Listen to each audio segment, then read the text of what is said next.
நம்ம இருக்கிற இடம் மணப்பாடு சர்ச்சு. யூடியூப்பை ஆதரிக்கும் அனைத்து நல்ல இதயங்களுக்கும் என்னுடைய பணிவான வணக்கத்தை தெரிவிச்சுக்கிறேன். ரொம்ப ரொம்ப பவர்ஃபுல் இடம் இந்த ஒவ்வொரு மணப்பாடு சர்ச்சுங்கிறது. வேளாங்கண்ணியில் பனிமாதா கோயில் எப்படி போயிருக்கு அதே மாதிரி பார்த்திங்கன்னா ரொம்ப பியூட்டிஃபுல்லான இடம், ரொம்ப இயற்கையில் அமைதியான இடம். ரொம்ப ஒரு பீச் பக்கத்தில் அவ்வளவு நீட்டாக இருக்கும் இடங்கள், ரொம்ப மணல் உள்ளலாம்.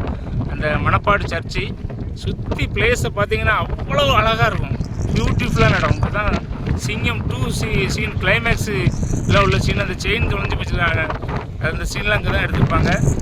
அப்புறம் நீர்ப்பறவை, அப்புறம் இயற்கை, எடுக்காத மூவிஸே கிடையாது. ரொம்ப நல்ல அழகான இடம். பார்த்திங்கன்னா நல்ல வியூ பாயிண்ட், மேலே இருந்து பார்த்தா அவ்வளோ அழகாக தெரியும். திருச்செந்தூர் வரைக்கும் ஓரளவுக்கு தெரியும். 20 கிலோமீட்டர் திருச்செந்தூர்லேருந்து கன்னியாகுமரி ரூட்டில் இருக்குது இந்த மணப்பாடு சர்ச்சு. கண்டிப்பாக மிஸ் பண்ணாதீங்க. கன்னியாகுமரி போகிற பாதையில் வந்தீங்கன்னா இந்த சர்ச்சை வந்து பார்த்து போங்க. ரொம்ப அமைதியாக இருக்கும். எல்லா மதத்துக்காரங்களும் இந்த சர்ச்சுக்கு வந்துட்டு போகிறாங்க. ஒரு அமைதியான இடம், நல்ல விரும்பி வருவாங்க. இப்போ ஈவினிங் ஆயிடுச்சுன்னா கூட்டம், கார் பார்க்கிங் அதிகமாகிடும், காலையிலேயும் அதிகமாக இருக்கும். எல்லோரும் மிஸ் பண்ணாமல் வருவாங்க. எல்லாருக்கும் தெரியும் இந்த இடம் ஓரளவுக்கு. நீங்கள் எப்போது இந்த வாய்ப்பு கிடைச்சா கன்னியாகுமரி ரூட்டில் வந்தீங்கன்னா கண்டிப்பாக இந்த இடத்துக்கு வாங்க. ரொம்ப நல்ல பிளேஸ், நல்ல இடம், ரொம்ப அருமையாக, ரொம்ப பவர்ஃபுல் இடம். பிரிட்டிஷ் காலத்தில் உள்ள கோயில்.